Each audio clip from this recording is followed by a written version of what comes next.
উৎসব মুখর পরিবেশে ডাকসু নির্বাচনে চলছে ভোট গ্রহণ। সকাল থেকেই সবগুলো কেন্দ্রে ভোটারদের দীর্ঘ লাইন। সুশৃঙ্খলভাবে ভোট দিচ্ছেন শিক্ষার্থীরা। উচ্ছ্বসিত ছাত্রছাত্রীরা আশা প্রকাশ করেন ক্যাম্পাসে নেতৃত্ব বাছাইয়ে গণতান্ত্রিক ধারা ভবিষ্যতেও অব্যাহত থাকবে। ঢাকা বিশ্ববিদ্যালয় কেন্দ্রীয় ছাত্র সংসদ, ডাকসু ও হল সংসদ নির্বাচন প্রতিবছর হওয়ার কথা থাকলেও এবার হচ্ছে ৬ বছর পর। ভোট শুরুর আগে থেকেই বিভিন্ন কেন্দ্রের সামনে ভোটারদের দীর্ঘ সারি। উৎসব মুখর পরিবেশে ব্যাপক উৎসাহ উদ্দীপনা নিয়ে পছন্দের প্রার্থীদের ভোট দিতে লম্বা লাইনে অপেক্ষা শিক্ষার্থীদের। আমরা অনেক ভালো অনুভব করতেছি। অনেকদিন পর ডাকসু পেয়ে আমরা খুবই আনন্দিত। নিজেদেরকে খুবই ভাগ্যবান মনে করছি যে আমরা ডাকসু পেয়েছি। আমরা ডাকসু পাচ্ছি এবং ভোট দিতে পারছি, সুতরাং এটা আমাদের জন্য অন্যরকম একটি পাওয়া। জীবনে প্রথমবারের মতো ভোট দেয়ায় উচ্ছ্বসিত শিক্ষার্থীরা। আমি ভোটার হিসেবে যোগ্যতা দেখে যাচাই করব যে আমার হয়ে আগে কথা বলেছে, আমার অধিকারের জন্য লড়েছে। আমাদের ভোটে আমাদের ক্যাম্পাসের প্রতিনিধি নির্বাচিত হবে। এত বড় একটা আন্দোলনের পর বাংলাদেশে আবার গণতান্ত্রিক একটা পরিবেশ সৃষ্টি হয়েছে, মানে গণতন্ত্রের চর্চা শুরু হয়েছে। এই জিনিসটা ভালো লাগছে খুবই। ডাকসু নির্বাচনে সকাল থেকেই নারী ভোটারদের দীর্ঘ লাইন। টিএসসির ভোট কেন্দ্র সহ প্রতিটি কেন্দ্রেই উৎসব মুখর পরিবেশে ভোট দিচ্ছেন শিক্ষার্থীরা।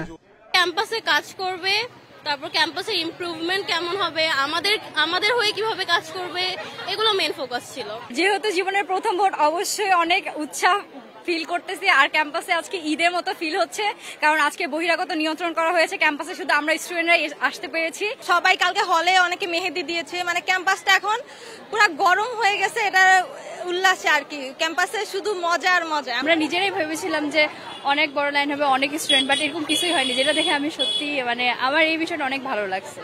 শিক্ষার্থীরা শৃঙ্খলা মেনে লাইনে দাঁড়িয়ে ভোট দিচ্ছেন। এখন পর্যন্ত কোনো অপ্রীতিকর ঘটনার খবর পাওয়া যায়নি। ভোট গণনা শেষে রাতেই ফল ঘোষণা করা হবে। এবারই প্রথম আবাসিক হলের বাইরে চলছে ভোট গ্রহণ। নূরে জান্নাত, ইন্ডিপেন্ডেন্ট নিউজ, ঢাকা। ডাকসু নির্বাচনের পরিবেশ নিয়ে সন্তুষ্ট ছাত্র দলের ভিপি প্রার্থী। তবে আচরণবিধি লঙ্ঘনের অভিযোগ স্বতন্ত্র প্যানেলের ভিপি প্রার্থী উমামা ফাতেমা ও শিবির সমর্থিত ভিপি প্রার্থী আবু সাদিক কায়েমের। এছাড়া কেন্দ্রের বাইরে ভোটার লাইনে লিফলেট বিতরণ ও প্রচারণার পাল্টাপাল্টি অভিযোগ করেছেন জিএস প্রার্থীরা। কার্জন হল কেন্দ্র পরিদর্শনকালে ছাত্রদলের ভিপি প্রার্থী আবিদুল ইসলাম খান বলেন, একটা দীর্ঘ সময় পর গণতন্ত্রের দরজা খুলছে। দীর্ঘ সময় পরে গণতন্ত্রের দ্বার উন্মোচিত হতে যাচ্ছে, ভোটাধিকার প্রয়োগ করার সুযোগ হচ্ছে। তারা তাদের বিবেককে খাটিয়ে যথাযথ নেতৃত্বকে তারা বেছে নেবেন। উদয়ন স্কুল কেন্দ্রে ভোট দিয়ে আচরণবিধি লঙ্ঘনের অভিযোগ আনেন ঐক্যবদ্ধ শিক্ষার্থী জোটের ভিপি প্রার্থী আবু সাদিক কায়েম। আমরা সকালে এসে দেখতে পেয়েছি এখানে একটা ছাত্র সংগঠন তারা ডেস্ক বসিয়েছে এবং তারা 100 মিটারের ভিতরে প্রার্থীদের কাছে গিয়ে স্লিপ দিচ্ছে। সিনেট ভবনে ভোট দিয়ে স্বতন্ত্র ভিপি প্রার্থী শামীম হোসেন বলেন, শিক্ষার্থী স্বায়ত্তশাসন তত্ত্ব নিয়ে কথা বলার পর থেকে তার নামে গুজব ছড়ানো হচ্ছে। এখনো পর্যন্ত পরিবেশ অনেক ভালো দেখছি, তবে কাল থেকে আমার নামে অনলাইনে নানা ধরনের প্রপাগান্ডা ছড়ানো হয়েছে যাতে আমাকে আমার ভোট কমানো যায়। টিএসসি কেন্দ্র পরিদর্শনে গিয়ে বিপুল সংখ্যক আবাসিক অনাবাসিক ছাত্রীর উপস্থিতি দেখে খুশি স্বতন্ত্র শিক্ষার্থী ঐক্য প্যানেলের ভিপি প্রার্থী উমামা ফাতেমা। এ সময় তিনি কয়েকজন প্রার্থীর বিরুদ্ধে আচরণবিধি লঙ্ঘনের অভিযোগ করেন। এখানে আচরণবিধি লঙ্ঘনের যে ঘটনাগুলো হয়েছে সেটা যাতে নির্বাচন কমিশন আমলে নেয়। আমরা চাচ্ছি যে এখানে একটা ফ্রি অ্যান্ড ফেয়ার ইলেকশন হোক। এখনো পর্যন্ত সাধারণ স্টুডেন্টদের পার্টিসিপেশন খুবই ভালো। কেন্দ্রের বাইরে ভোটার লাইনে লিফলেট বিতরণ ও ক্যাম্পেইনিং এর পাল্টাপাল্টি অভিযোগ করেছেন জিএস প্রার্থীরা। বিকাল 4টা বা 5টা পর্যন্ত নির্ধারিত সময় পর্যন্তই নির্বাচনের পরিবেশ ভালো থাকবে বলে আমরা আশা করছি এবং আমাদের জয়ের ব্যাপারে আমরা শতভাগ আশাবাদী। পদপ্রার্থী আবিদুল ইসলাম খান তিনি ইতিমধ্যে আচরণবিধি লঙ্ঘন করেছেন, শুধু নর্মাল লঙ্ঘন না, তিনি ভোট কেন্দ্রে প্রবেশ করেছেন। আমি মনে করি এটা নির্বাচন কমিশনের ব্যর্থতা, কারণ তারা কোনো রেড লাইন দিয়ে দেয়নি। এগুলো আচরণবিধির লঙ্ঘন এবং যারা লাইনে দাঁড়াচ্ছে তাদের জন্য একটি বিরক্তির কারণও বটে। নির্বাচন কমিশন কেন ব্যবস্থা নিচ্ছে না আমরা জানি না, এখনো সে পক্ষপাতদুষ্ট আচরণ করছে। দিনভরই প্রতিদ্বন্দ্বী প্রার্থীরা একে অন্যের সঙ্গে কুশল বিনিময় করেন, যাকে গণতন্ত্র চর্চার ইতিবাচক বার্তা বলছেন ভোটাররা। রেজওয়ানুল হক, ইন্ডিপেন্ডেন্ট নিউজ, ঢাকা। ডাকসু নির্বাচনের আরো খবর জানতে চলে যাচ্ছি সহকর্মী মাহমুদ শরীফের কাছে। মাহমুদ শরীফ, আর মাত্র ঘন্টা দুয়েকের মতো আছে ভোট গ্রহণ শেষ হতে। আপনার কাছে ডাকসু নির্বাচন নিয়ে কি খবর আছে? সহকর্মীরাও যোগ দেবেন ঢাকা বিশ্ববিদ্যালয় এলাকা থেকে। ধন্যবাদ লোপা। জাতীয় নির্বাচনের আগে বহুল প্রতীক্ষিত, বহুল আকাঙ্ক্ষিত একটি নির্বাচন, ডাকসু নির্বাচন, যেটি রাজনৈতিক মহল থেকে শুরু করে সব জায়গায় আলোচনায় বড় একটি জায়গা দখল করে রেখেছিল। সেই ডাকসু নির্বাচন আজকে অনুষ্ঠিত হচ্ছে। সকাল 8টা থেকে বিরতিহীনভাবে বিকেল 4টা পর্যন্ত ভোট গ্রহণ চলবে। এরই মধ্যে বেশিরভাগ কেন্দ্রে 60 থেকে 70% ভোট কাস্ট হয়ে গেছে বলে আমরা জেনেছি বিভিন্ন মাধ্যমে। ডাকসু নির্বাচন নিয়ে আরও জানবো, আমাদের সহকর্মীরা আছেন ঢাকা বিশ্ববিদ্যালয় এলাকায়। শুরুতে আমরা যাব ঢাকা বিশ্ববিদ্যালয় এলাকায় আছেন সহকর্মী জাহিদুল বাশার। জাহিদুল বাশার, আপনি যে কেন্দ্রে আছেন সেই কেন্দ্রে এখন পর্যন্ত কত শতাংশ ভোট কাস্ট হয়েছে আর সার্বিক পরিস্থিতি কি দেখছেন?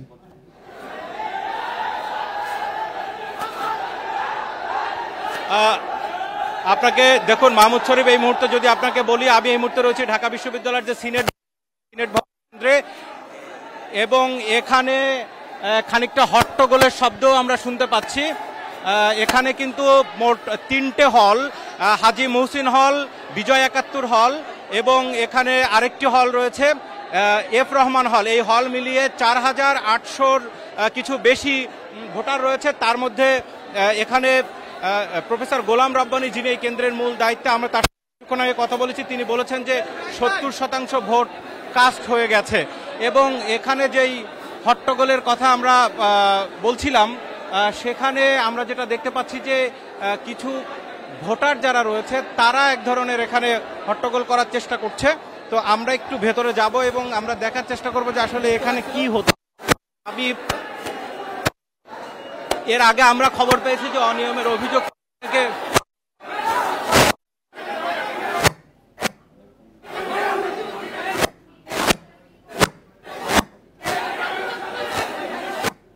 তবে এটি আমরা একটু সবাই বাইরে, আপনি ক্যামেরায় দেখতে পাচ্ছেন। এবং এর আগে ঢাকা বিশ্ববিদ্যালয়ের আরেকটি কেন্দ্র টিএস কেন্দ্র থেকেই ছাত্র দলের অনেকে সেখানে বিক্ষুব্ধ হয়েছে, এমন খবর আমরা পেয়েছি। এখন এই কেন্দ্রে সকাল থেকে নিয়ে ব্যাপক উপস্থিতি ছিল। এর পাশে অন্যান্য কেন্দ্রগুলোতেও কিন্তু আমরা ব্যাপক উপস্থিতি দেখতে পেয়েছি।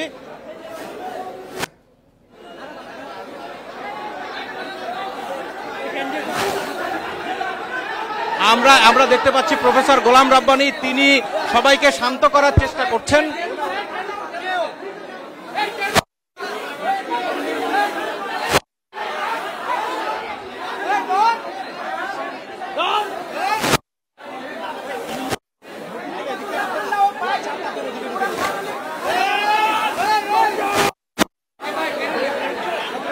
দেখুন এখানে যে অভিযোগগুলো আসছে যে মূল লাইন বিজয় 71 হল মূল লাইন, সেই লাইনের বাইরে থেকে অর্থাৎ বাজার যেদিক সেই দিক থেকে অনেকে ঢোকার চেষ্টা করছিল।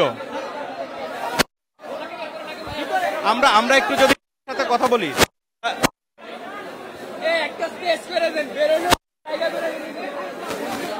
স্যার নিয়ন্ত্রণে আমরা দেখতে পাচ্ছি আপনি সবাইকে বের করে নিয়ে আসছেন, এখন কি ভোটের পরিবেশ না? বুথের ভিতরে কেউ ঢুকে নাই তো, ভোট চলছে। প্রফেসর গোলাম রব্বানী তিনি জানাচ্ছিলেন যে ভোট স্বাভাবিকভাবে চলছে, এখানে কিছু হট্টগোল হচ্ছিল। আমরা আইন শৃঙ্খলা বাহিনীকেও দেখতে আপনারা এখানে হট্টগোল হচ্ছিল এবং সেই জায়গা থেকে সবাইকে বের করে আনা হয়েছে, অর্থাৎ সব শিক্ষার্থীরা এখানে রয়েছে। এখানে খুব অল্প জায়গার ভিতরে দুটি কেন্দ্র, একটি হচ্ছে মুহসিন হলের যারা ভোট দিবেন, আরেকটি হচ্ছে বিজয় 71 হল। আমাদের সহকর্মীরা অন্যান্য কেন্দ্রগুলোতে আছে, কিন্তু আমি এতক্ষণ ধরে বেশ কয়েকটি কেন্দ্র ঘুরে এসেছি, এই রকম পরিস্থিতি আসলে অন্য কেন্দ্রগুলোতে হয়নি। তবে ভোট নির্বিঘ্নে আছে, এর ভেতরে যারা ভোট দিচ্ছেন তারা স্বাভাবিকভাবে ভোট দিচ্ছেন। প্রফেসর গোলাম রব্বানী তিনি তেমনটি আমাকে জানালেন। আর দেখুন এইখানে মোটামুটি আপনি মাহমুদ শরীফ শুরুতে যেমনটা জানতে চাচ্ছিলেন যে কত শতাংশ ভোট কাস্ট হয়েছে, 70% ভোট, অর্থাৎ আপনি মোটামুটি বলা যায় যে হলে যারা রয়েছে, বিশেষ করে এই কেন্দ্রে মুহসিন হল, এফ রহমান হল, বিজয় 71 হল, বিজয় 71 হলের 2000-এরও বেশি ভোটার, সুতরাং সবাই মোটামুটি ভোট দিয়েছে এখানে যারা। আর কিছু ভোটার যারা বাকি রয়েছে, যেমনটা আমরা খবর পেয়েছি যে যারা সুইং ভোট, বিশেষ করে যারা হলের বাইরে থাকেন বা যারা বাসা থেকে আসেন, তারা অনেকেই এই লাঞ্চের পরে হয়তো আবার আসবেন, কিন্তু হলে যারা আছে তারা মোটামুটি বলতে গেলে সবাই কিন্তু ভোট দিয়ে ফেলেছে। আর এরই মধ্যে আমরা বিভিন্ন জায়গা থেকে ছোট ছোট অভিযোগের খবর পাচ্ছি, তবে সবকিছু ছাড়িয়ে এই বিষয়টি নিশ্চিত যে ঢাকা বিশ্ববিদ্যালয়ে ব্যাপক উপস্থিতি এবং এখানে পাল্টাপাল্টি ছোট ছোট অভিযোগের বিষয় রয়েছে। অনেকে বলছেন যে 40,000-এর মতো ভোটার, ঠিক সেই জায়গায় 40,000 ভোটার যেই ভোটারের ভোট গ্রহণ করা হচ্ছে, সেখানে ছোটখাটো যে অভিযোগ সেগুলো আসলে খুব মোটা দাগে বলার মতো তেমন কিছু নাই, এটি অনেক প্রার্থীর লোকজন কিন্তু বলেছেন। একটি বিষয় মাহমুদ শরীফ যদি আপনাকে বলি যে সকালের দিকে আমরা দেখেছি যে অনেক প্রার্থী বলছিলেন যে ভোটের পরিবেশ সুষ্ঠু, দুপুরের দিকে তারা বলছেন যে আসলে নানান ধরনের অভিযোগ এনেছেন। আর আরেকটি বিষয়, এখন পর্যন্ত মোটা দাগে যে অভিযোগটি পাওয়া গেছে সবচেয়ে বড়, সেটি হচ্ছে যে ছাত্রদলের একজন প্রার্থীর কথা বলা হয়েছে যে তিনি একটি কেন্দ্রে ঢুকেছিলেন, পরবর্তীতে তার জায়গা থেকে ব্যাখ্যা দেওয়া হয়েছে যে তিনি নির্বাচন কমিশনের বা এখানে নির্বাচনে আচরণবিধি অনুযায়ী তিনি ওই পর্যন্ত যেতে পারেন, সুতরাং তিনি কোনো ধরনের ব্যত্যয় ঘটাননি। এই ছিল মোটামুটি এখানে। আর যারা এখানে দেখছেন শান্তিপূর্ণভাবে ভোট শেষ হবে, আর কয়েক ঘন্টা ভোটের বাকি আছে, বিকেল 4টায় শেষ হবে ভোট গ্রহণ। আমরা আমাদের সহকর্মীদের কাছে আরো খবর জানবো। এর আগে আমরা যাব ঢাকা বিশ্ববিদ্যালয়ের ছাত্র সংসদ ডাকসুর সাবেক ভিপি জনাব মাহমুদুর রহমান মান্না, উনি আমাদের সাথে যুক্ত হচ্ছেন। জনাব মাহমুদুর রহমান মান্না, আপনি কি আমাকে শুনতে পাচ্ছেন?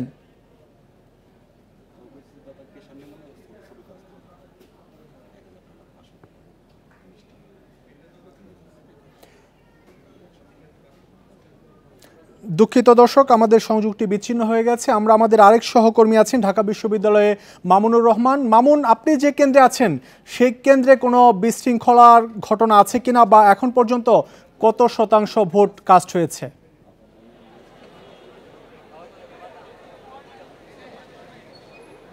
আমি এই মুহূর্তে আছি উদয়ন যে কেন্দ্র, উদয়ন স্কুল অ্যান্ড কলেজে, সেই কেন্দ্রে কিন্তু রয়েছে। এখানে কিন্তু মোট 3টি হলের ভোট এই কেন্দ্রে হবে। 4টি হলের কেন্দ্র কিন্তু এটা, কবি জসিমউদ্দিন হল, তারপর জিয়াউর রহমান হল, বঙ্গবন্ধু হল, এছাড়া রয়েছে সূর্য সেনের হলের ভোট কিন্তু এই কেন্দ্রে হবেন। এখানে কিন্তু মোট ভোটারের সংখ্যা প্রায় 6100-র মতো ভোটার এখানকার ভোটার। সকাল থেকে কিন্তু 8টা থেকে যে ভোট শুরু হয়েছে, সেই ভোটের এখন অবধি যদি বলি ভোট কত পার্সেন্ট পড়েছে, সেই হিসাবে কিন্তু ইতিমধ্যে কিন্তু 60 থেকে 65% কিন্তু ভোট ইতিমধ্যে পড়ে গেছে এখানকার যে দায়িত্বরত ছিলেন তারা বলছেন। এবং এখন যেহেতু কিছুক্ষণ আগে বৃষ্টি হয়েছে, তার উপর যে দুপুরে লাঞ্চের টাইম, সেই জন্য কিছুটা ভাটা পড়েছে যারা, এবং অনাবাসিক যেসব শিক্ষার্থী তারা বলছেন আগামী ঘণ্টাখানেকের মধ্যে কিন্তু তারা ভোট দিয়ে দিবেন। এবং আশা করছে এই কেন্দ্র থেকে মোট ভোট প্রায় 80 থেকে 90% ভোট এই কেন্দ্র থেকে হবে বলে তারা আশা করছেন। কিছুক্ষণ আগে আমরা দেখেছি ছাত্র দলের যে আবিদুল ইসলাম সেই কেন্দ্রে ভোট দিবেন, এই ভোট দিতে তিনি এসেছেন, তার সাথে নেতাকর্মীরা এসেছেন। যারা ভোট দিয়ে আসছেন তাদের সাথে আমরা কথা বলছি, তারা বলছেন যে বাহির থেকে ভিতরের পরিবেশ এখন অবধি সন্তোষজনক রয়েছে এবং ভোটের যে পদ্ধতি রয়েছে তারা সেই ভোট দিতে পেরে, তাদের পছন্দের প্রার্থীকে ভোট দিতে পেরে তারা এক প্রকার সন্তুষ্ট প্রকাশ করেছেন। এছাড়া বলছিলেন যে দীর্ঘ সময়ের অপেক্ষার পর যে ডাকসু নির্বাচন, সেই ডাকসু নির্বাচনের মাধ্যমে যে তারা ভোট দিতে আসছেন এবং সব পরিবেশ সুষ্ঠু রয়েছে, সেই জন্য তারা প্রশাসনের প্রতি কৃতজ্ঞতা জানিয়েছেন। কিন্তু অপরপক্ষে কিন্তু আমরা দেখেছি, কিছুক্ষণ আগে টিএসসি কেন্দ্রে আমি ছিলাম, সেখানে দেখেছি যে ছাত্র দলের যে প্রতিনিধি জিএস পদে দাঁড়িয়েছেন হামিম বাড়ি, তিনি কিন্তু অভিযোগ জানিয়েছেন যে প্রশাসনের বিরুদ্ধে, যে প্রশাসন এখন অবধি যে সুষ্ঠু ব্যবহার করেছিল সকাল থেকে, সেই সুষ্ঠু প্রশাসন কিন্তু এখন নেই। তিনি জানাচ্ছিলেন যে প্রশাসনের প্রতি তাদের এখন অনাস্থা সৃষ্টি হচ্ছে, প্রশাসনের বিভিন্ন কর্মকাণ্ডের প্রতি তারা শঙ্কা প্রকাশ করেছিলেন এবং তারা বলছিলেন যে এখনও নির্বাচনী প্রচারণা চালাচ্ছে ভোট কেন্দ্র আশেপাশে, সেই প্রচারণায় কিন্তু তারা ক্ষুব্ধ। এই অভিযোগ কিন্তু পাল্টা অভিযোগ কিন্তু অন্য প্রার্থীরাও কিন্তু করেছেন। ছাত্র শিবিরের পক্ষ থেকে কিন্তু একই অভিযোগ জানানো হয়েছে যে ভোট কেন্দ্রের আশেপাশে যে ভোট প্রচারণা বন্ধ থাকবে, সে ভোট কেন্দ্রের আশেপাশে কিন্তু ভোট প্রচারণা চলছে। অনেকে লিফলেট দিচ্ছেন, অনেকে তাদের ব্যালট নাম্বার বলছেন এবং কাগজ দিচ্ছেন, বলছেন তাদের ভোট যেন তার ব্যালটে পরে, এরকম অভিযোগ কিন্তু আমরা শুনেছি। এছাড়া কিন্তু টিএসসিতে আরেকটি অভিযোগ ছিল যে এক প্রার্থী কিন্তু বলেছেন যে একটি ব্যালটে পেপারে কিন্তু আগে থেকেই দাগানো ছিল, সেই দাগানো পেপার কিন্তু তাকে দেওয়া হয়েছে এবং সে এটি নিয়ে অভিযোগ জানানোর পর কিন্তু এখানে দায়িত্বরত দেখতে পাচ্ছি দীর্ঘ লাইন, অনেক মানুষের জটলা। আসলে এখানে কি কোনো প্রার্থীর পক্ষ থেকে ভোট চাওয়া হচ্ছে এই জটলা কিনা, নাকি এখানে যে দৃশ্য দেখতে পাচ্ছি আপনার মাধ্যমে এটি ভোটারদের লাইন বা ভোটারদের উপস্থিতি? ঢাকা বিশ্ববিদ্যালয়ের যে টিএসসি কেন্দ্রের যে সিসি ফুটেজ আছে সেগুলো তারা চেক করে তারপর যেই দোষী হবে তার বিরুদ্ধে কিন্তু তারা ব্যবস্থা নেবেন বলেছেন, এবং দোষী যদি সে কোনো কর্মকর্তা হয় তার বিরুদ্ধে তারা ব্যবস্থা নেবেন আমাদেরকে জানিয়েছেন। যদি আমি এই মুহূর্তে আপনাদের উদয়ন উচ্চ মাধ্যমিক বিদ্যালয়ের চিত্র তুলে ধরি, এখানে কিন্তু শিক্ষার্থীদের আনাগোনা বেশ রয়েছে এবং বলা চলে শিক্ষার্থীরা এক প্রকার উৎসবমুখর পরিবেশে কিন্তু উপস্থিত হচ্ছেন, আসছেন, একে অপরের সাথে দেখা করছেন। অনেকের ভোট দেওয়া শেষ হয়ে গেছে কিন্তু তারপরেও কিন্তু কেন্দ্রে অবস্থান করছেন, যেহেতু সবাই আজকে অন্যরকম একটি পরিবেশ বিরাজ করছে ক্যাম্পাস জুড়ে, সেহেতু তারা ভাবছেন যে আরও কিছুক্ষণ থেকে ক্যাম্পাসের কি পরিস্থিতি সেটি তারা কিন্তু দেখে যেতে চান এবং এটা রেজাল্ট কি হয় সেই রেজাল্টের উপর কিন্তু ডিপেন্ড করছে তারপর কি ঘটতে যাচ্ছে ঢাকা বিশ্ববিদ্যালয় ক্যাম্পাসে। এখন অবধি কোনো ধরনের সংখ্যা নেই, অপেক্ষা করতে হবে রেজাল্ট। মামুন, আপনি সংবাদ সংগ্রহ করতে থাকুন, আবারও ফিরবো আপনার কাছে। আমরা আরেক সহকর্মী নূর আলমের কাছে যাব। নূর আলম, আপনি এখন যে কেন্দ্রে আছেন সেই কেন্দ্রের কি পরিস্থিতি দেখছেন? কত শতাংশ ভোট কাস্ট হয়েছে এখন পর্যন্ত?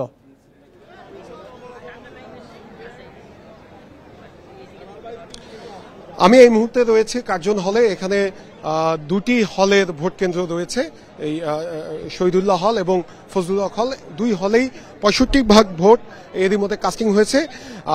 যারা ভোটার রয়েছে শিক্ষার্থীদের সাথে আমরা কথা বলেছিলাম, তারা বলছেন যে ভোটের সুষ্ঠু পরিবেশ রয়েছে।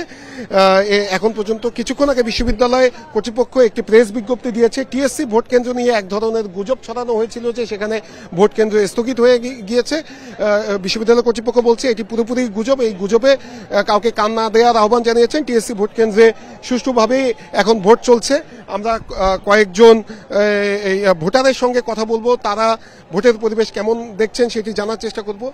কেমন দেখছেন ভোটের পরিবেশ? সকাল থেকে আমি সকালে আসছি এখানে, সকাল থেকে এখন পর্যন্ত খুব সুষ্ঠু এবং সাবলীলভাবে ভোট গ্রহণ চলতেছে এবং এখন পর্যন্ত কোনো ঝামেলা বা কোনো অকারেন্সের দেখা মিলেনি। সুষ্ঠুভাবেই সকলে শিক্ষার্থীরা ভোট দিতে পারতেছে। আমরা আরেকজন ভোটারের সাথে যদি একটু কথা বলি, কেমন প্রার্থী আপনারা দেখতে চান? আপনাদের চাওয়া কি? মানে বিশ্ববিদ্যালয়ের সমস্যা আমরা দেখতে চাই যে আমাদের যে প্রার্থীটা আসবে উনি হচ্ছে আমাদের বয়সটাই যেন আমাদের প্রতিনিধি হিসেবে কাজ করে। আমাদের যে চলমান সমস্যাগুলো আছে, খাদ্য অপুষ্টিতা বা হচ্ছে আমাদের যে আবাসন সংকট, ওই সংকটগুলো নিয়ে যেন আমাদের কথা বলে এবং দলমত নির্বিশেষে কোনো দলের এজেন্ডা হিসেবে যেন উনি কাজ না করে, স্টুডেন্টদের প্রতিনিধি হিসেবে যেন উনি ভয়েসটা লাউড করে। অসংখ্য ধন্যবাদ। আমরা ভোটারদের সাথে কথা বলেছিলাম। আমি যদি ভোটার উপস্থিতি দেখাই, আজকে সকাল থেকে ভোট কেন্দ্রগুলোতে উপচে পড়া ভিড় ছিল। দীর্ঘদিন পরে একটি নির্বাচন অনুষ্ঠিত হচ্ছে, মানুষ ভোটাধিকার ফেরত পেয়েছে। আমরা দেখছি যে যারা অনাবাসিক শিক্ষার্থী তারা সকালেই চলে এসেছে ভোট কেন্দ্রগুলোতে এবং তারা ভোট দিচ্ছে। নির্বাচন এখন পর্যন্ত ভোটাররা যেটি বলছে নির্বাচন সুষ্ঠুভাবে সম্পন্ন হচ্ছে, তবে প্রার্থীরা একে অপরের বিরুদ্ধে আচরণবিধি লঙ্ঘনের অভিযোগ দিচ্ছেন। আমরা দেখেছি বেশ কয়েক জায়গায় প্রার্থীরা আচরণবিধি লঙ্ঘনের অভিযোগ দিচ্ছেন। বিশেষ করে স্বতন্ত্র প্রার্থীরা বলছেন যে অনেক প্রার্থী আজকের দিনেও প্রচারণা চালাচ্ছেন, তারা লিফলেট বিলি করছেন। আমরা বিশ্ববিদ্যালয় কর্তৃপক্ষের সঙ্গে কথা বলেছিলাম যে সকল কেন্দ্রগুলোতে কিছুটা সমস্যা হয়েছে, একজন পোলিং এজেন্টকে কিন্তু প্রত্যাহার করে নেওয়া হয়েছে। সেই সঙ্গে বিশ্ববিদ্যালয় কর্তৃপক্ষ বলছেন যে ভোটের যে পরিবেশ রয়েছে এখন পর্যন্ত সুষ্ঠু পরিবেশ রয়েছে। যখনই অভিযোগ পাওয়া যাচ্ছে তখনই সেই অভিযোগগুলোর বিষয়ে অনুসন্ধান করে ব্যবস্থা নেওয়া হচ্ছে। এই পরিবেশ একদম বিকেল পর্যন্ত বজায় থাকবে। ভোটের ফলাফল দিতে দিতে হয়তোবা মধ্যরাত হতে পারে, বিকেল 4টা পর্যন্ত ভোট চলবে। যদিও বা 4টার পরেও যদি কেন্দ্রগুলোতে ভোটার থাকে, যতক্ষণ ভোটার থাকবে ততক্ষণ পর্যন্তই ভোট নেওয়া হবে। নূর আলম, আপনি আমাদের সাথেই থাকুন। আরেক সহকর্মী আছেন জাহিদুল ইসলাম আরেক কেন্দ্রে। জাহিদুল ইসলাম, আপনি যে কেন্দ্রে আছেন সেই কেন্দ্রের কি পরিস্থিতি দেখছেন? ভোটার উপস্থিতি এখন কেমন, আর এই কেন্দ্রে কত শতাংশ ভোট কাস্ট হয়েছে এখন পর্যন্ত?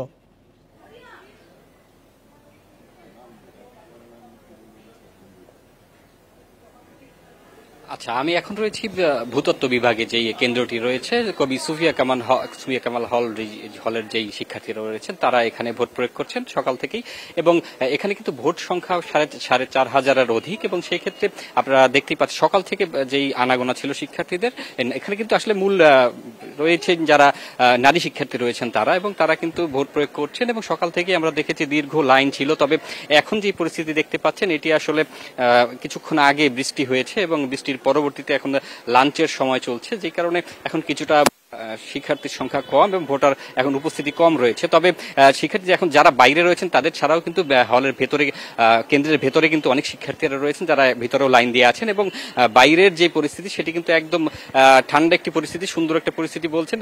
ভোটারদের সঙ্গে আমরা কথা বলেছি, তারা কিন্তু আমাদের জানিয়েছেন যে আজ এই ডাকসু নির্বাচন এবারের মতো আসলে তারা কখনোই এরকম শান্ত এবং সুন্দর ভোট দেখেননি এবং সবাই একটি ঈদ পরিস্থিতির মধ্যে রয়েছেন এমনটি জানিয়েছেন। এবং তারা কিন্তু বলছেন যে আসলে তাদের যে প্রার্থীরা রয়েছেন যারা ভোট চেয়েছেন তাদের কাছে যারা বিভিন্ন রকম ইশতেহার দিয়েছেন সেই ইশতেহার যারা বাস্তবায়ন করবে সেরকম প্রার্থীরাই তাদের কাছে পছন্দের এবং তারা বলছেন যে যাদেরকে তারা বাছাই করে নেবেন তারা যেন পরবর্তীতে এই যে ইশতেহারগুলো দিয়েছেন এবং শিক্ষার্থী হল এবং ক্যাম্পাসের যে সমস্যাগুলো রয়েছে সেই সমস্যাগুলো নিয়ে কাজ করবেন এরকম প্রার্থীদেরকে তারা আসলে পছন্দ করে নিচ্ছেন। এবং সেই ক্ষেত্রে ছাত্রদল সমর্থিত যে প্রার্থী রয়েছেন আবিদ এবং তিনি কিন্তু এখানে এসেছিলেন এবং এখানেও এসে শিক্ষার্থীদের সঙ্গে কথা বলেছেন এবং সে তার অনেকটা প্রচারণায় চালিয়েছেন বলা যায়, সে লিফলেটও বিতরণ করেছেন। এবং আরেকজন যে ভিপি প্রার্থী জিএস প্রার্থী রয়েছেন তানভীর বাড়ি হামিম, তিনিও কিন্তু এখানে এসেছেন। তিনি কিন্তু এখানে অনেক সময় ছিলেন এবং তিনি এখানে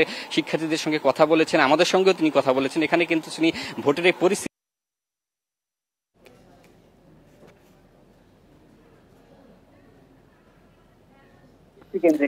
উৎসাহ উদ্দীপনার মধ্য দিয়ে চলছে ঢাকা বিশ্ববিদ্যালয়ের কেন্দ্রীয় ছাত্র সংসদ ডাকসু নির্বাচন। ডাকসু নির্বাচনের খবর জানাচ্ছিলেন আমাদের সহকর্মীরা। ইতিমধ্যে 60 থেকে 70% ভোট কাস্ট হয়েছে বিভিন্ন কেন্দ্রে, সেই খবর জানাচ্ছিলেন। আমরা ডাকসু নির্বাচনের আরও কিছু তথ্য জানব। ডাকসু নির্বাচনে এবার মোট প্রার্থী 471 জন। এই 471 জনের মধ্যে ভিপি পদে লড়ছেন 45 জন এবং জিএস পদে লড়ছেন 19 জন, এজিএস পদে আছেন 25 জন। 28টি পদে মোট প্রার্থী 471 জন, আর এর মধ্যে নারী প্রার্থী আছেন 62 জন। ডাকসু নির্বাচন আমরা দেখেছি যে জুলাই গণ অভ্যুত্থানের পর থেকেই আলোচনার কেন্দ্রবিন্দুতে চলে আসে। ছাত্র জনতার গণ অভ্যুত্থানের পর প্রতিটি বিশ্ববিদ্যালয়ে ছাত্র সংসদ নির্বাচনের জন্য শিক্ষার্থীদের পক্ষ থেকে দাবি ওঠে এবং সেই দাবির প্রেক্ষাপটে ডাকসু নির্বাচন অনুষ্ঠিত হচ্ছে। এবং আমরা দেখেছি যে নানা বাধা উপেক্ষা করেই কিন্তু এই ডাকসু নির্বাচন, কারণ এখানে আইন আদালত সহ বিভিন্ন বাধা ছিল, সব উপেক্ষা করে আজকে নির্বাচন অনুষ্ঠিত হচ্ছে। এই নির্বাচনে ছাত্রদলের প্যানেলে প্রতিদ্বন্দ্বিতা করছেন ভিপি পদে আবিদুল ইসলাম খান। তিনি ইসলামিক স্টাডিজ বিভাগের 2015-16 সেশনের শিক্ষার্থী। আবিদুল ইসলাম খানের সাথে একই প্যানেলে জিএস প্রার্থী আছেন তানভীর বাড়ি হামিম। তিনি ছাত্রদলের প্যানেল থেকে জিএস পদে লড়ছেন। ছাত্রদলের প্যানেলে আমরা দেখেছি বৈচিত্র্য আনার চেষ্টা করা হয়েছে। এখানে সব ধরনের প্রার্থী অন্তর্ভুক্ত করা হয়েছে, অর্থাৎ এখানে অন্য ধর্মের প্রার্থীও অন্তর্ভুক্ত করা হয়েছে। এছাড়া ক্ষুদ্র নৃগোষ্ঠীর প্রার্থীদেরকে অন্তর্ভুক্ত করা হয়েছে। জুলাই গণ অভ্যুত্থানে যারা ছিলেন তাদেরকে অন্তর্ভুক্ত করা হয়েছে। ছাত্রদলের প্যানেলে এজিএস পদে লড়ছেন তানভীর আল হাদি মায়েদ। তিনি গণযোগাযোগ ও সাংবাদিকতা বিভাগের 2018-19 সেশনে আছেন। তানভীর আল হাদি মায়েদ সহ এই ছাত্রদল প্যানেলে যারা আছেন, ছাত্রদলের দাবি এখানে যারা যে পদে লড়ছেন সবাই তাদের পদে বিজয়ী হলে ছাত্রদের যে আশা আকাঙ্ক্ষা সব পূরণ করতে সক্ষম হবেন। আমরা এর পাশাপাশি ঐক্যবদ্ধ শিক্ষার্থী জোট, যেটি ছাত্র শিবির মনোনীত প্যানেল, এই প্যানেলে ভিপি পদে প্রতিদ্বন্দ্বিতা করছেন সাদিক কায়েম। রাষ্ট্রবিজ্ঞান বিভাগে পড়ছেন তিনি, 2016-17 সেশনে আছেন। সাদিক কায়েমের এই প্যানেলে জিএস পদে লড়ছেন ঢাকা বিশ্ববিদ্যালয়ের শিক্ষার্থী এস এম ফরহাদ। ছাত্র শিবিরের প্যানেল থেকে লড়ছেন জিএস পদে। এস এম ফরহাদ সমাজ কল্যাণ ও গবেষণা ইনস্টিটিউট 2017-18 সেশনে পড়ছেন এখন। আমরা এই প্যানেলে অর্থাৎ শিবিরের প্যানেলে এজিএস পদে যিনি লড়ছেন তিনি হচ্ছেন মহিউদ্দিন খান। লোক প্রশাসন বিভাগের শিক্ষার্থী তিনি ছাত্র শিবিরের প্যানেল থেকে লড়ছেন। ছাত্র শিবিরের প্যানেলেও জুলাই গণ অভ্যুত্থানে যারা অংশ নিয়েছেন তাদেরকেও সম্পৃক্ত করা হয়েছে এবং এই জুলাই গণ অভ্যুত্থানে যারা সম্মুখ সারিতে নেতৃত্ব দিয়েছেন সেই বৈষম্য বিরোধী ছাত্রদের সংগঠন ঢাকা বিশ্ববিদ্যালয়ে যারা আছেন, বৈষম্য বিরোধী প্যানেল করেছেন তারা একটি, সেই বৈষম্য বিরোধী শিক্ষার্থী সংসদ, এই সংসদে ভিপি পদে লড়ছেন আব্দুল কাদের। তিনি সমাজ কল্যাণ বিভাগে পড়ছেন, 2018-19 সেশনে তিনি আছেন। আব্দুল কাদেরের প্যানেলে জিএস পদে লড়ছেন আবু বাকের মজুমদার, তিনিও জুলাই গণঅভ্যুত্থানের সম্মুখ সারিতে নেতৃত্ব দিয়েছেন। আবু বাকের মজুমদার ভূতত্ত্ব বিভাগের 2019-20 সেশনের শিক্ষার্থী। আবু বাকের মজুমদারের এই প্যানেলে, আব্দুল কাদেরের এই প্যানেলে এজিএস পদে একজন নারী প্রার্থীকে দেওয়া হয়েছে, আশরেফা খাতুন। তিনি আন্তর্জাতিক সম্পর্ক বিভাগ 2018-19 সেশনের শিক্ষার্থী। এই প্যানেলে যারা আছেন তারা জুলাইয়ের চেতনাকে ধারণ করে তারা সামনে এগিয়ে যেতে চান এবং শিক্ষার্থীদের সকল সমস্যা সমাধান করতে চান। জুলাই গণঅভ্যুত্থানে অংশ নেওয়ার সম্মুখ সারিতে নেতৃত্ব দেওয়া আরেক নারী উমামা ফাতেমা, তিনি ভিপি পদে লড়ছেন স্বতন্ত্র প্যানেল থেকে। তার স্বতন্ত্র প্রার্থী হিসেবে তিনি লড়ছেন। তিনি প্রাণ রসায়ন ও অনুপ্রাণ বিজ্ঞানের শিক্ষার্থী। আমরা দেখছি যে ঢাকা বিশ্ববিদ্যালয়ে এবার যত প্যানেল বা স্বতন্ত্র যারা লড়ছেন এর মধ্যে সবচেয়ে আলোচনায় আছেন জুলাই গণ অভ্যুত্থানে আহত শিক্ষার্থী তন্নির সম্মানে কিন্তু এই প্রকাশনা ও গবেষণা সম্পাদক পদে ছাত্রদল সহ বেশ কয়েকটি প্যানেল তারা কিন্তু কোনো প্রার্থী দেয়নি। অর্থাৎ আমরা ধরেই নিতে পারি বা প্রার্থীরাও বলছেন এই 471 জন যে প্রার্থী আছেন এর মধ্যে সবচেয়ে বেশি ভোট পেয়ে এই তন্নি নির্বাচিত হবেন এটি ধারণা করা যাচ্ছে। কারণ তার সম্মানে আমরা দেখেছি যে এখানে এই পদে কেউ প্রার্থী দেয়নি। আমরা ডাকসু নির্বাচন নিয়ে আরও অনেক তথ্য জানবো। এর আগে আমাদের সাথে আলোচনা করতে, ডাকসু নির্বাচন নিয়ে আলোচনা করতে যুক্ত হয়েছেন ঢাকা বিশ্ববিদ্যালয় ছাত্র সংসদ ডাকসু সাবেক ভিপি মাহমুদুর রহমান মান্না। জনাব মান্না, আপনাকে আমাদের আয়োজনে স্বাগত। জনাব মান্না, আপনাকে শুরুতেই একটি বিষয় আপনার কাছে জানতে চাইছি যে আপনি যখন নির্বাচিত হয়েছেন সেই নির্বাচন আর 2025-এর নির্বাচন যদি পার্থক্যটা একটু বলেন, আপনার দৃষ্টিতে কি কি পার্থক্য মনে হচ্ছে?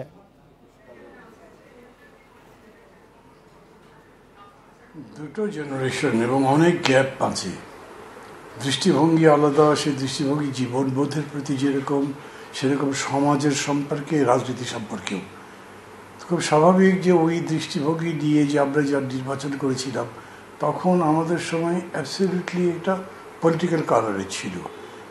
আমার প্রধান প্রতিদ্বন্দ্বী ছিলেন জনাব ওবায়দুল কাদের, আমাদের কাছাকাছি ছিলেন ছাত্রলীগের প্রেসিডেন্ট কাজী আকরাম।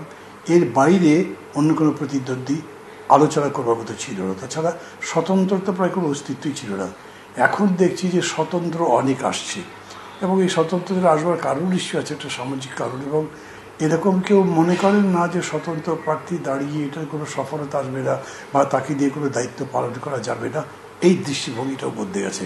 সেদিক থেকে আমি মনে করি যে তখনকার চেয়ে একটা পার্থক্য সূচিত হচ্ছে। আর একটা বিষয় হচ্ছে যে আমাদের সময় ঠিক ডাকসু নির্বাচনের সময় কোনো গোলযোগ না হইলেও আমাদের পরিস্থিতি কিন্তু বেশ উত্তপ্ত ছিল। কিন্তু এখন এমন সময় নির্বাচন হচ্ছে যখন পরিস্থিতি অনেক শান্ত সবাহিত এবং ভালো মতো নির্বাচন হচ্ছে। এই পর্যন্ত আমি যে দেখছি ভালোই হয়েছে, যদিও খুবই অল্প সময়ের মধ্যে আমি শুনলাম বেশ কিছু অভিযোগের কথা এবং সেগুলো বেশ উত্তেজনাও তৈরি করেছে। এটা কোন দিকে যাবে তা আমি জানি না।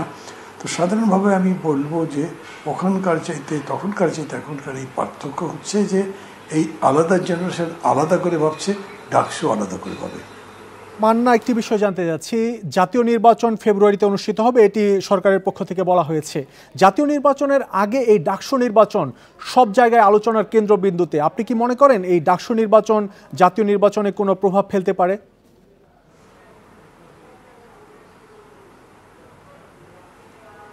ওটা এখনই ঠিক বলা যাবে না। একটা হলো কি, ধরো এটার ফলাফল কীরকম হয়, কীরকম করে নির্বাচন হয় তার উপরে নির্ভর করছে। নির্বাচনটা যদি খুব শান্তিপূর্ণভাবে হয়, সবাই এটাকে গ্রহণ করে, তাহলে মানুষের মধ্যে একটা পজিটিভ মেসেজ যাবে যে আমরা ভালো কিছু করতে পারি, নির্বাচন ভালো হওয়া সম্ভব, যেটা জাতীয় নির্বাচনের প্রভাব ফেলবে। এমনিতে যত শান্তিপূর্ণভাবে এই পর্যন্ত নির্বাচনটা গড়িয়েছে সেটার একটা পজিটিভ ইম্প্যাক্ট আছে আমি মনে করি জাতীয় রাজনীতির ক্ষেত্রে। এর পরের বিষয় যে নির্বাচনের ফলাফল হয় কি, যে দলটা জিতবে তার প্যারেড অর্গানাইজেশন খুব উৎসাহিত হবে, মানুষগুলো ভাববে নিশ্চয়ই ওই দলের অনেক সমর্থন আছে, তাহলে বিষয়টা অন্যরকম করে ভাবা দরকার। বিশেষ করে এইবারে এরকম কেউ কেউ দাঁড়িয়েছেন যাদের গত মেলা বছর ধরে কোনো তৎপরতাই ছিল না বা তাদেরকে গুপ্ত সংগঠন এগুলো বলা হতো, তাদের সম্পর্কে এখন আলোচনা আছে। তো ওই অর্থে চিন্তার ক্ষেত্রে একটা বিরাট পরিবর্তন হতে পারে জাতীয় রাজনীতিতে। সেটাতে শক্তির ভারসাম্যের ক্ষেত্রে রাজনৈতিক শক্তির কথা বলছি আমি, এক ধরনের নতুন ইকুয়েশন তৈরি করতে পারে। দেখতে হবে ফলাফলটা কেমন হয়। আবার যদি স্বতন্ত্র যেতে, সেটার মানে দাঁড়াবে সামগ্রিকভাবে যে রাজনৈতিক প্রক্রিয়া চলছে তার প্রতি শিক্ষার্থীদের, অন্তত ঢাকা বিশ্ববিদ্যালয়ের শিক্ষার্থীদের একটা ব্যাপক ধরনের অনিচ্ছা, অনীহা বা অনাস্থার প্রকাশ।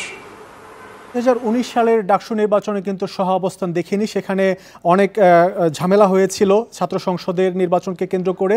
আমরা এবার শুরু থেকে দেখছি সহ অবস্থান, এখানে আজকেও সহ অবস্থানের নজির আমরা দেখেছি।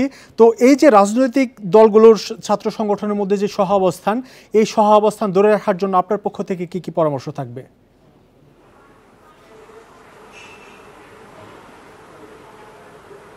ধরে রাখার জন্য এখন তো আর পরামর্শ দেবার কোনো অর্থ হয় না, কারণ যেটা হয়েছে তা তো হয়েই গেছে, আর কয়েক ঘন্টাই বা আছে। কিন্তু এখন ঠিক এই মুহূর্তে আমি যেগুলো খবর পাচ্ছি সেগুলো একটু অ্যালার্মিং, আমাকে একটু ওয়ারিও করছে। আমি মনে করি যে এগুলো যাতে না হয় এবং যারা যারা এইসব ঘটনায় যদি জড়িত আছেন তাদের যাতে বিচার করে, তাদের তদন্ত করে তাদের বের করা যায়। এর কোনো বিহিত করবার একটা কিছু করতে না পারলে এটা একটা খারাপ ইম্প্যাক্ট ফিরতে পারে। এই ডাকসু নির্বাচনে এবার সর্বোচ্চ ভিপি প্রার্থী ৪৫ জন, এই বিষয়টিকে আপনারা কিভাবে দেখছেন? আপনার সময় ভিপি প্রার্থী কতজন ছিলেন?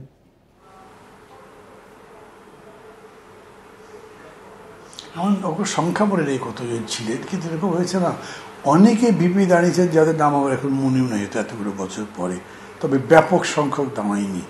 ঢাকা ইউনিভার্সিটি বা ডাকসুর ভিপির যিনি দায়িত্ব নেবেন তাকে তো সচেতনভাবে নিতে হবে যে তার দায়িত্বটা কী, জিনিসটা কতখানি পালন করতে পারবেন, তার পেছনে এই সাপোর্টটা কতখানি দৃঢ়, কতখানি খুবই ফ্লোটি। তো অনেক স্বতন্ত্র প্রার্থী হয়েছে এখানে। এই যে স্বতন্ত্র প্রার্থীদের তারা দায়িত্ব নিতে সাহস দেখিয়েছিলেন, আমি তাদেরকে ধন্যবাদ দিই। কিন্তু এই দায়িত্ব নেওয়াটা যে কত বড় বিষয় সেটা কি বুঝে করেছেন কিনা তা আমি জানি না।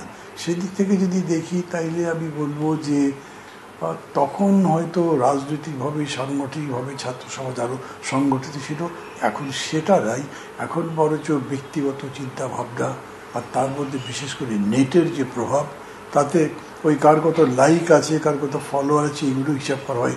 যদিও আমাদের সময়গুলো ছিল না, আমরা ওগুলো বুঝতামও না। এখন যেটা দেখি আবার মাঝে মাঝে মনে হয় লাইক দেওয়া তো ধরো একটা টিপ দেওয়ার ব্যাপার, কিন্তু সমর্থন করা মানে কষ্ট করে গিয়ে ভোট দেওয়া হয়তো জানতে যাচ্ছি। ভোটের আগে তো প্রার্থীরা অনেক ইশতেহার দেন, অনেক প্রতিশ্রুতি দেন।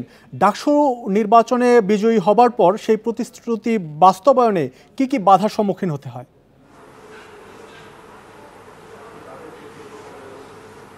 না, বাধা মানে কি জানি, যে প্রতিশ্রুতি দেওয়া হয় এরকম করে প্রতিশ্রুতি তো আমরা দিই নাই। কেন? আমাদের ওগুলো করবার ক্ষমতাই কি আছে? এটা তার কোনো গভর্নমেন্ট না, এদের কোনো আলাদা করে পাওয়ার ইকোনমি বা অন্য কিছু তো দেওয়া হচ্ছে না। তারা ছাত্রদের সমর্থন পাচ্ছে। তারপরে ধরেন কেউ যদি বলে যে আপনি ইউনিভার্সিটিতে লাইব্রেরি স্ট্যান্ডার্ড বাড়ান, বই আরও বাড়ান, তো এটা তো আর ডাকসু করতে পারবে না, তার জন্য অর্থ বরাদ্দ লাগবে। যে কাজের কথাই বলেন সেখানে সরকারি সহযোগিতা বা প্রশাসনের সহযোগিতা ছাড়া তারা পারবে না। ফলে এই প্রতিশ্রুতি দেওয়ার মানে হচ্ছে এই যে এই দাবিগুলো আদায় করবার জন্য আমরা তোমাদেরকে সাথে নিয়ে লড়ব, তারা এইটা করতে পারবে। জনাব মাহমুদুর রহমান মান্না, আমাদের সাথে যুক্ত হওয়ার জন্য আপনাকে অনেক ধন্যবাদ। ডাকসু নির্বাচন নিয়ে আলোচনা করতে আমাদের সাথে যুক্ত ছিলেন ডাকসুর সাবেক ভিপি জনাব মাহমুদুর রহমান মান্না। উনি ওনার অতীত অভিজ্ঞতা সহ বর্তমান প্রেক্ষাপটে আমাদেরকে বিস্তারিত জানালেন। ডাকসু নির্বাচন নিয়ে আমরা আরও জানবো। এবার টিএসসি এলাকা থেকে যোগ দিচ্ছেন সহকর্মী নাহিদ ইসলাম। নাহিদ, কি পরিস্থিতি দেখছেন আপনি যেখানে আছেন? এখন এখানে ভোটার উপস্থিতি কেমন আর আইন শৃঙ্খলা পরিস্থিতি কেমন দেখছেন আপনি?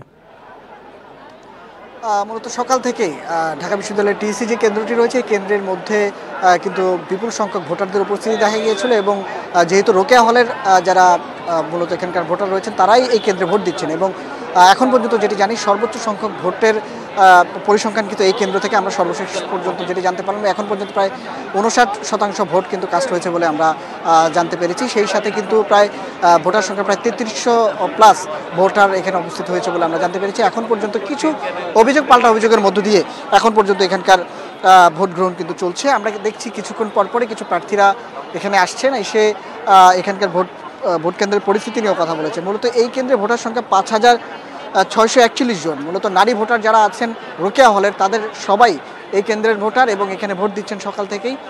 দুই একটি অপ্রীতিকর পরিস্থিতি বলতে অভিযোগ এবং পাল্টা অভিযোগের মধ্য দিয়েই কিন্তু আজকের এখানকার ভোট গ্রহণ চলছে। এরই মধ্যে আমরা দেখছি যে প্রত্যেক ভিপি এবং জিএস পদে যারা আছেন প্রতিটি প্যানেলের তারা কিন্তু এখানে আসছেন এবং তারা এখানকার পর্যবেক্ষণ করছেন এবং অভিযোগ যেটি করছেন মূলত বিভিন্ন প্রার্থীরা মূলত কেন্দ্রে প্রবেশের সময় অনেককেই লিফলেট বিতরণ করা কিংবা দেখা গিয়েছে তার পক্ষে ভোটের জন্য কিন্তু প্রচারণা করছে বলে এখানকার বেশ কিছু প্রার্থীরা অভিযোগ করেছেন এবং এই অভিযোগের প্রেক্ষিতে এরই মধ্যে এখানে সকালে একটি অপ্রীতিকর পরিস্থিতি তৈরি হয়েছিল, যে বলা হচ্ছিল মূলত ছাত্রদলের পক্ষ থেকে যে এখানে একজন প্রার্থীর ভিন্ন আঙ্গিকে দেখা গিয়েছে যে একাধিক ব্যালটে মূলত দুটি ব্যালটে তাকে এখানে নিবন্ধন করতে দেখা গেছে এবং সেই বিষয়টি পর্যবেক্ষণ করে পরবর্তীতে আসলে এখানকার যে রিটার্নিং অফিসার আছেন তারা গণমাধ্যমকে আমাদের সাথে কথা বলেছেন যে এই পরিস্থিতি নিয়ে তারা অবজারভেশন করছেন। এই ছাড়া মূলত রোকেয়া হলের শিক্ষার্থীরা এখানে ভোট দিচ্ছেন, তেমন কোনো অপ্রীতিকর পরিস্থিতি এখন পর্যন্ত নেই। তবে অভিযোগ যেটি আছে যে প্রার্থীদের আচরণবিধি লঙ্ঘনের অভিযোগটি কিন্তু করে যাচ্ছেন। ঢাকা বিশ্ববিদ্যালয়ের অন্য সব কেন্দ্রেও কিন্তু আমরা দেখেছি সকাল থেকে ভোট গ্রহণ চলছে এবং শিক্ষার্থীরা এখানে আসছেন। শিক্ষার্থীরা পরিস্থিতির বিষয়টি যদি একটু জানাতেন, কেমন দেখছেন আইন শৃঙ্খলা বাহিনীর অবস্থান, কেমন দেখছেন? আমরা গত কয়েকদিন ধরে আইন শৃঙ্খলা বাহিনীর পক্ষ থেকে এখানে কয়েক স্তরের নিরাপত্তা ব্যবস্থা জোরদার করা হয়েছে। আমরা যেটি দেখেছি আইন শৃঙ্খলা বাহিনীর পক্ষ থেকে যেটি বলা হয়েছে, বিশ্ববিদ্যালয় এলাকায় আগামী 11 তারিখ পর্যন্ত মূলত লাইসেন্সধারী অস্ত্র যাদের আছে তারাও এখানে প্রবেশ করতে পারবে না এবং বিশ্ববিদ্যালয়ে যে কয়েকটি প্রবেশপথ রয়েছে সেই প্রবেশপথগুলোতে ব্যাপক নিরাপত্তা জোরদার করা হয়েছে। সেই সাথে বিশ্ববিদ্যালয় কর্তৃপক্ষ আইন শৃঙ্খলা বাহিনীর পাশাপাশি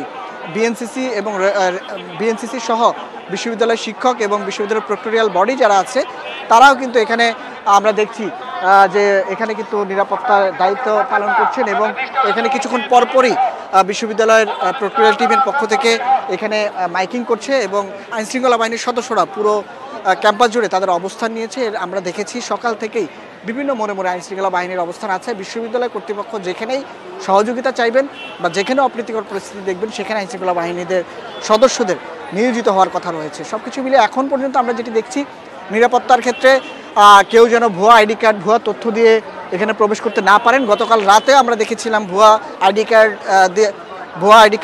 দিয়ে আসলে প্রবেশ করার চেষ্টা করলে তাকে আটকে দেয় এবং আটকে দেওয়ার পরে মূলত তার বিরুদ্ধে বিশ্ববিদ্যালয় কর্তৃপক্ষ বিশ্ববিদ্যালয় আইনে যে ব্যবস্থা সেই ব্যবস্থাও কিন্তু নিয়েছে। এখন পর্যন্ত আইন শৃঙ্খলা পরিস্থিতি অনেকটা স্বাভাবিকই রয়েছে। রোকেয়া হলের ভোটাররা টিএসসিতে ভোট দিচ্ছেন, এখানকার ভোট কেন্দ্রের পরিস্থিতি এখনটা অনেকটাই সুষ্ঠু রয়েছে। এই ছিল টিএসসির ভোট কেন্দ্র থেকে আমার সংবাদ সংগ্রহ করতে থাকুন, আবারও আপনার কাছে আমরা ফিরব। ডাকসু নির্বাচনে ভোট গ্রহণ চলছে, সকাল 8টা থেকে বিরতিহীনভাবে চলবে বিকেল 4টা পর্যন্ত। এরই মধ্যে বেশিরভাগ কেন্দ্রে 60 থেকে 70% ভোট কাস্ট হয়েছে, সেই খবর জানছিলাম আমাদের সহকর্মীদের কাছ থেকে। ডাকসু নির্বাচন নিয়ে এই ছিল আমার কাছে। এখন মূল স্টুডিওতে ফিরবো, সেখানে আছেন লোপা। মোহাম্মদ শরীফ, ধন্যবাদ আপনাকে। আমার কাছে ডাকসু নির্বাচন সহ আরো বেশ কিছু খবর রয়েছে, সেগুলো জানিয়ে দিই। ডাকসু নির্বাচনে কেন্দ্রীয় সংসদ ও হল সংসদ মিলিয়ে 41টি পদে ভোট দিচ্ছেন ভোটাররা। সকাল 8টা থেকে বিকাল 4টা পর্যন্ত বিরতিহীনভাবে চলছে ভোট গ্রহণ। অমর 21 হলে অতিরিক্ত ব্যালট দেয়ায় একজন পোলিং অফিসারকে প্রত্যাহার করা হয়েছে বলে জানিয়েছেন প্রধান নির্বাচন কমিশনার। 6 বছর পর ডাকসু নির্বাচন, তাই প্রত্যেক ভোট কেন্দ্রে প্রশাসনের কড়া নজরদারি। ভোট শুরুর আগে মহসিন হলের ব্যালট বাক্স পরীক্ষা করেন টাস্কফোর্স প্রধান গোলাম রব্বানী। ভোট কেন্দ্রে ডাকসু ও আবাসিক হলের জন্য পৃথক ব্যালট বাক্স রয়েছে। ভোট শুরুর আগে বাক্স খুলে গণমাধ্যমকে দেখানো হয়। নির্বাচনী কর্মকর্তা জানান, সিল গালা করা বাক্স ভোট শেষে খোলা হবে। হলের জন্য একটা ব্যালট পেপার আমি ভোট দিয়ে এটার মধ্যে ফেলবে, আর আমাদের ডাকসুর জন্য 5টা ব্যালট পেপার সেটা এই বড় বাক্সটা ফেলবে। আমাদের আজকে সারা দিন এই বাক্স আর পরিবর্তন করার কোনো প্রয়োজন নাই। এবারের ডাকসু নির্বাচনে 8 কেন্দ্রে 810টি বুথে ভোট নেওয়া হচ্ছে। প্রত্যেক ভোটার 41টি পদে ভোট দিচ্ছেন। এর মধ্যে কেন্দ্রীয় সংসদে 28টি আর হল সংসদে 13টি পদ। প্রধান নির্বাচন কমিশনার জানান, নির্বাচনে বড় কোনো অপ্রীতিকর ঘটনা ঘটেনি, শুধু রোকেয়া হল ও অমর 21 হলে দুটি বিচ্ছিন্ন ঘটনা ঘটেছে। আমরা একটা খবর পেয়েছি, একটা হচ্ছে রোকেয়া হল এবং আরেকটা হচ্ছে অমর 21 হল। ডাকসুর 5টা এবং হলের 6টা ব্যালট নিয়ে ভিতরে বুথে ঢুকছে। বুথে ঢুকার কিছুক্ষণ পর আবার বেরোয় এসে বলতেছে, ম্যাডাম এখানে 2টো ভোট দেওয়া, আমি এখানে ভোট দিব না। তো সেজন্য সাথে সাথে উনি আরেকটা পেজ দিয়ে তাৎক্ষণিক এটা সমাধান করে ফেলছেন। অমর 21-এর ক্ষেত্রে ঘটছে, শুরুতেই আমাদের একজন পোলিং অফিসার একজন ক্যান্ডিডেটকে হলে 2টা পেজ দিয়ে দিচ্ছে, অর্থাৎ 2টা ব্যালট দিয়ে দিচ্ছে। ওই পোলিং অফিসার যিনি ছিলেন ওনাকে সাথে সাথে প্রত্যাহারের ব্যবস্থা করেছি। ডাকসু নির্বাচন সুষ্ঠু ও শান্তিপূর্ণভাবে শেষ করতে সব ব্যবস্থা নেওয়ার কথা জানিয়েছেন বিশ্ববিদ্যালয় কর্তৃপক্ষ। Shahriar Anirban, Independent News, Dhaka. জাহাঙ্গীরনগর বিশ্ববিদ্যালয় কেন্দ্রীয় শিক্ষার্থী সংসদ জাকসু নির্বাচনের প্রচারণা শেষ হচ্ছে মধ্যরাতে। শেষ মুহূর্তে ভোটারদের মন জয়ে ব্যস্ত সময় পার করছেন প্রার্থীরা। শিক্ষার্থীদের কল্যাণে নানা প্রতিশ্রুতির আশ্বাস দিচ্ছেন তারা। আজ সব প্রার্থীর ডোপ টেস্ট করা হচ্ছে, এতে পজিটিভ হলে বাতিল হবে প্রার্থিতা। ৩৩ বছর পর জাহাঙ্গীরনগর বিশ্ববিদ্যালয়ের কেন্দ্রীয় ছাত্র সংসদ জাকসু নির্বাচন ঘিরে উৎসবমুখর ক্যাম্পাস। প্রচারণার শেষ মুহূর্তে ভোটারদের মন জয়ের চেষ্টায় ব্যস্ত প্রার্থীরা, দিচ্ছেন নানা প্রতিশ্রুতি। এবারের নির্বাচনে মানুষজন নির্দলীয় প্রার্থীদেরই সবচেয়ে বেশি প্রায়োরিটি দিবে বলে আমাদের মনে হচ্ছে, কারণ দলীয় প্রার্থী কিংবা দলীয় মানুষদের অনেক বছর ধরে সুযোগ দিয়ে দেখেছে, কিন্তু কোনো আমূল পরিবর্তন আসেনি। এই যে আমার এত বড় একটা সার্কেল, এত সমর্থক যারা আমাকে ভালোবাসে, যারা আমাকে চায়, যাদের সমর্থন কিংবা ম্যান্ডেট নিয়ে আমি এখানে এসেছি, তো সেই জায়গাটা অবশ্যই আমাকে কনফিডেন্ট করছে। মঙ্গলবার শেষ দিনের প্রচারণায় ছাত্রদলের প্যানেলের প্রার্থীরা বলেন, সুষ্ঠু নির্বাচন হলে তাদের জয় নিশ্চিত। আমরা আশাবাদী যে 11 তারিখের শিক্ষার্থীরা যে রায় দিবে, সে রায়ে এই জাতীয়তাবাদী ছাত্র দলের মনোনীত যে প্যানেল, সেই প্যানেলই বিজয় লাভ করবে। এখনো ভাবছি না যে নির্বাচন নিয়ে বড় কোনো ধরনের ঝামেলা হবে, নির্বাচনকে সাময়িক প্রভাবিত করতে পারে। সেই বিষয়গুলো প্রশাসন অচিরেই আজ এই 2 দিনের ভিতরেই সলভ করার চেষ্টা করবে এবং সুন্দর একটি নির্বাচন উপহার দেবে। জাকসু নির্বাচন ঘিরেই উচ্ছ্বসিত ভোটাররাও। সৎ যোগ্য প্রার্থীকেই ভোট দেওয়ার কথা বলছেন তারা। যারা আসলে দীর্ঘদিন ধরে ক্যাম্পাসে বিভিন্ন আন্দোলন সংগ্রামের সাথে জড়িত ছিল এবং তারা প্রশাসনের সাথে বারবারই বিভিন্ন বিষয় নিয়ে তারা ছাত্রদের অধিকারের পক্ষে আসলে কাজ করেছে। এমন প্রার্থীকে ভোট দিব যারা শিক্ষার্থীদের পাশে হয়ে কাজ করবে এবং শিক্ষার্থীদের উন্নয়নমূলক কাজে সবসময় কাজ করে যাবে। ভোটের 2 দিন আগে মঙ্গলবার সব প্রার্থীর ডোপ টেস্ট করা হয়। এ পরীক্ষায় পজিটিভ হলে তার বিরুদ্ধে ব্যবস্থা নেওয়ার কথা জানিয়েছে নির্বাচন কমিশন। জাকসু নির্বাচনে কেন্দ্রীয় সংসদে 25টি পদে লড়ছেন মোট 178 জন প্রার্থী। ভিপি পদে প্রার্থী 9 জন, জিএস পদেও 9 জন। জাকসুর ভোট গ্রহণ বৃহস্পতিবার। Independent news. গণ অভ্যুত্থানে দিনমজুর রিয়াজুল ফরাজি হত্যা মামলায় মুন্সিগঞ্জ 3 আসনের সাবেক সংসদ সদস্য মোহাম্মদ ফয়সাল বিপ্লবের 7 দিনের রিমান্ড মঞ্জুর করেছে আদালত। মুন্সিগঞ্জ সদর আমলি আদালতের বিচারক মানিক দাস শুনানি শেষে রিমান্ড মঞ্জুর করেন। এর আগে সকালে তাকে আদালতে হাজির করে 10 দিনের রিমান্ড আবেদন করেন মামলার তদন্তকারী কর্মকর্তা। শুনানি শেষে আদালত তার 7 দিনের রিমান্ড মঞ্জুর করেন। এর আগে শ্রমিক সজল হত্যা মামলায় 12 দিনের রিমান্ডে ছিলেন মোহাম্মদ ফয়সাল বিপ্লব। গত বছরের 4 আগস্ট মুন্সিগঞ্জ শহরের কৃষি ব্যাংক এলাকায় সহিংসতায় গুলিবিদ্ধ হয়ে দিনমজুর রিয়াজুল সহ 3 জন নিহত হন। আহত হন 1.5 শতাধিক ব্যক্তি। ওই ঘটনায় দায়ের করা মামলায় আসামি করা হয় বিপ্লবকে। এখানে আজকে ওনাকে গ্রেপ্তার করার পরে একটা মামলায় ইতিমধ্যে রিমান্ডে নিয়েছে। উনি যেই তথ্য উপাত্ত দিয়েছে সেটা রাষ্ট্রপক্ষের জন্য যথেষ্ট না, উনি অনেক প্রশ্ন এড়িয়ে গেছেন। এখন ওনাকে রিয়াজুল ফরাজি হত্যা মামলায় আজকে তদন্তকারী কর্মকর্তা 10 দিনের রিমান্ড চেয়েছিলেন। মামলা জিজ্ঞাসাবাদের জন্য আয়ুকে 7 দিনের রিমান্ড দিয়েছেন। ফরিদপুরে সংসদীয় আসন পুনর্বিন্যাসের প্রতিবাদে ভাঙ্গা উপজেলার বিভিন্ন পয়েন্টে মহাসড়ক অবরোধ করে বিক্ষোভ করছেন স্থানীয়রা। এতে ঢাকার সঙ্গে দক্ষিণাঞ্চলের সড়ক যোগাযোগ বন্ধ রয়েছে, যার কারণে ভোগান্তিতে পড়েছেন যাত্রী ও চালকরা। প্রশাসনের আশ্বাসেও অবরোধ প্রত্যাহারে নারাজ বিক্ষুব্ধরা। সংসদীয় আসনের সীমানা পুনর্নির্ধারণে প্রশাসনের আশ্বাসের পরও দাবি পূরণ না হওয়ায় ভাঙ্গায় 2 মহাসড়ক অবরোধ করে বিক্ষোভ করেছেন এলাকাবাসী। এতে ঢাকার সঙ্গে দক্ষিণ পশ্চিমাঞ্চলের 21 জেলার সড়ক যোগাযোগ বন্ধ হয়ে যায়। সকাল 8টা থেকে ঢাকা খুলনা, ঢাকা বরিশাল মহাসড়কের 5 থেকে 6টি স্থানে টায়ার জ্বালিয়ে ও গাছের গুঁড়ি ফেলে অবরোধ করে তারা। এতে ভোগান্তিতে পড়েন যাত্রী ও চালকরা। যাবো যশোর, আমার নানি মারা গেছে, তারপরেও যাইতে পারছি না। আসলে খুবই দুঃখজনক। এইভাবে রোডঘাট আটকানো, কোনো সমস্যা হলে এই রোডঘাট আরো গাড়ি মনে করেন যে সব প্রতিটা গাড়ি এরকম আটকে দিয়েছে। যাব মাগুরা মেডিকেল, এখন এখানে সড়ক অবরোধ জানি না, আমি না জানার কারণে এখানে আটকে গেছি। এদিকে বিক্ষোভকারীদের দাবি, নির্বাচন কমিশনের প্রকাশিত গেজেট অনুযায়ী সীমানা পুনর্নির্ধারণ মানেন না তারা। আমাদের এই ইউনিয়ন আমরা ভাঙ্গার সাথে থাকতে চাই, আমরা ভাঙ্গা ছেড়ে আমরা কোনো জায়গায় যাব না, সালতাও যাব না, নগরকান্দাও যাব না। এইটা আমরা কোনোদিনও মানবো না। আমরা 100 17 বছর যাবৎ ভাঙ্গা থানায় অবস্থান করছি। বিচ্ছিন্ন ও বিক্ষিপ্তভাবে চলা অবরোধ প্রত্যাহার করার বিষয়ে কোনো আশ্বাসই বিক্ষুব্ধরা মানছে না বলে জানিয়েছে জেলা প্রশাসন। এই সংক্রান্ত হাইকোর্টে একটা রিট করেছে, সেই রিটেরও আমরা জেনেছি এটি হয়তো ভবিষ্যতে শুনানি পর্যায়ে যাবে, তো সেখানে আশা করছি একটা নির্দেশনা হয়তো আসবে। তো আমি অনুরোধ করব ভাঙ্গাবাসীকে ধৈর্য ধারণ করার জন্য। আসন বিন্যাস নিয়ে নির্বাচন কমিশনের গেজেট বাতিলের দাবিতে গত শুক্রবার 2 দফা মহাসড়ক অবরোধ করেন বিক্ষুব্ধ এলাকাবাসী। Independent news. এরই সাথে শেষ করছে আজকের বিরতিহীন সংবাদ দুপুর। এতক্ষণ সাথে থাকার জন্য ধন্যবাদ সবাইকে।